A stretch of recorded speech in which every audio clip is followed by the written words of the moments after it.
Hi friends, welcome back to it's my flavour. ఈరోజు మన ఛానల్లో స్పెషల్ రెసిపీ వచ్చేసి రాగి పిండి చపాతీ అండి. చాలా సింపుల్గా ఈజీగా చేసుకోవచ్చు. హెల్దీ బ్రేక్ఫాస్ట్ చేసుకోవాలనుకునే వాళ్ళకి ఇది బెస్ట్ ఆప్షన్ అని చెప్పొచ్చండి. రాగి పిండిలో మనకి చాలా రకాల పోషకాలు అనేవి ఉంటాయి. ఇవి పెద్దవారికైనా చిన్నపిల్లలకైనా ఎదుగుదలకి చాలా బాగా ఉపయోగపడతాయి. గంటల తరబడి మెత్తగా ఉండే రాగిపిండి చపాతీ ఎలా చేయాలో ఈరోజు చూద్దాము. నా ఛానల్ ఎవరైనా ఫస్ట్ టైం చూస్తున్నట్టయితే ప్లీజ్ సబ్స్క్రైబ్ చేసుకోండి.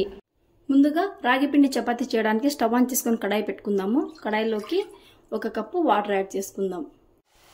ఈ వాటర్లోకి చిటికెడు సాల్ట్ని యాడ్ చేసుకుందాము. మనకి వాటర్ అనేది బాగా మసలు కాగాలి. ఇలా కాగినప్పుడే మనకు చపాతీ అనేది మెత్తగా వస్తుందన్నమాట. చూడండి, వాటర్ అనేది మనకి బాగా మసలు కాగుతున్నాయి కదా. ఇప్పుడు స్టవ్ ఆఫ్ చేసేసుకుందాము. స్టవ్ ఆఫ్ చేసేసుకొని 1 కప్పు వాటర్కి 1 కప్పు పిండి తీసుకుంటే కరెక్ట్గా కొలత సరిపోతుంది. ఈ పిండిని వాటర్లోకి యాడ్ చేసేసి ఉంటలు లేకుండా బాగా మిక్స్ చేసుకుందాం. పిండిని ఇలా బాగా మిక్స్ చేసుకున్న తర్వాత మూత పెట్టేసుకొని ఒక 10 నిమిషాలు పిండి మనకి గోరువెచ్చగా అయ్యేంత వరకు పక్కన పెట్టుకుందాం. పిండి అనేది గోరువెచ్చగా అయిందండి. మూత ఓపెన్ చేసి ఒకసారి చూద్దాము. చేతితో పట్టుకునేటికి వీలుగా ఉంది. ఇప్పుడు ఈ పిండిని కొంచెం కొంచెంగా చేతులు తడి చేసుకుంటూ ఒక ముద్దలాగా చేసుకుందాం.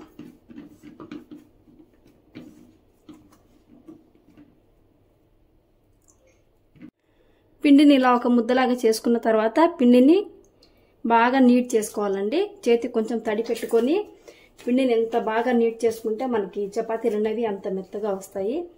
చేతిని కొంచెం కొంచెం తడి చేసుకుంటూ పిండిని ఇలా బాగా ప్రెస్ చేసుకుంటూ ఒక 2 మినిట్స్ ఒత్తుకోండి.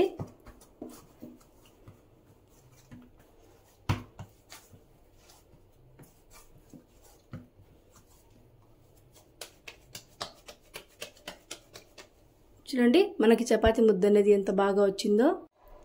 ఇలా బాగా నీట్ చేసుకున్న పిండి ముద్దని చిన్న చిన్న బాల్స్గా చేసుకుందాము.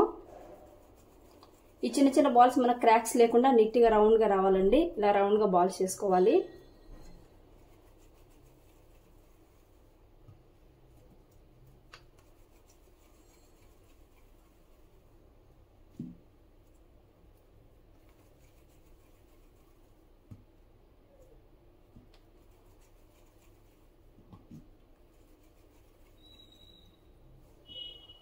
ఇలా పిండి మొత్తాన్ని చిన్న చిన్న ముద్దలుగా చేసుకున్న తర్వాత పిండి అనేది చల్లారిపోకుండా దీని మీద మూత పెట్టి పక్కన పెట్టుకుందాము.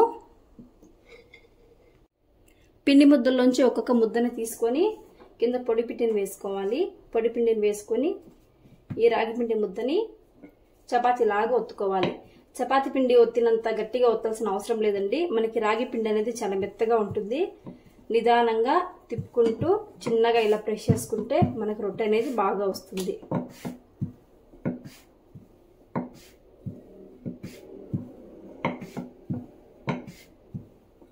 మందికి చపాతీ చేసేటప్పుడు షేప్ అనేది సరిగ్గా రాదండి. అలాంటప్పుడు ఏం చేయాలంటే ఇలా రౌండ్గా ఉండే ఒక మూతను తీసుకొని దీంతో ఇలా షేప్ చేసుకోవచ్చు. చూడండి, మనకి ఎంత బాగా వచ్చిందో. ఇలా అన్నిటిని రెడీ చేసుకొని పక్కన పెట్టుకుందాం. ఇలా అన్ని చపాతీస్ని పిండి వేడనేది తగ్గకుండా రుద్ది పెట్టుకోవాలండి. చూడండి ఎంత పర్ఫెక్ట్గా వచ్చాయో. ఇప్పుడు వీటిని కాల్చుకుందాం. రాగి చపాతీలు కాల్చుకోవడానికి స్టవ్ ఆన్ చేసుకొని పెనం పెట్టుకున్నాము. పెనం అనేది హై ఫ్లేమ్లో బాగా కాలాలండి. మనకి పెనం బాగా కాలింది.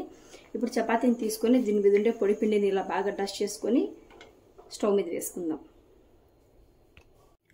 మనకి చపాతీకి వన్ సైడ్ ఇలా చిన్న బబుల్స్ లాగా స్టార్ట్ అయినప్పుడు చపాతీని రెండో పక్కకు తిప్పుకోవాలి.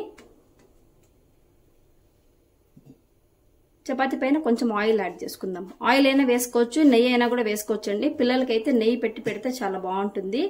మనం ఇలా నెయ్యి కానీ ఆయిల్ కానీ యాడ్ చేసుకున్నట్లయితే చాలా గంటల వరకు, మార్నింగ్ చేస్తే ఈవినింగ్ వరకు కూడా మనకి రాగి రొట్టె అనేది మెత్తగానే ఉంటుంది.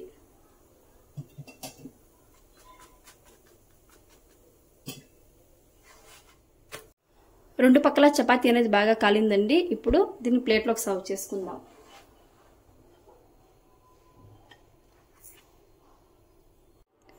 అన్ని చపాతీలను ఇలా ఒక్కొక్కటిగా కాల్చుకోవాలండి. చూడండి ఎంత మెత్తగా వచ్చాయో. గంటల తరబడి కూడా మనకు రాగి చపాతీ అనేది ఇలాగే మెత్తగా ఉంటుందండి. నా రెసిపీ మీరు కూడా ట్రై చేయండి. మీకు ఎలా వచ్చిందో కామెంట్ చేయండి. ప్లీజ్ నా ఛానల్ని లైక్ చేయండి, షేర్ చేయండి, సబ్స్క్రైబ్ చేయండి. Thanks for watching.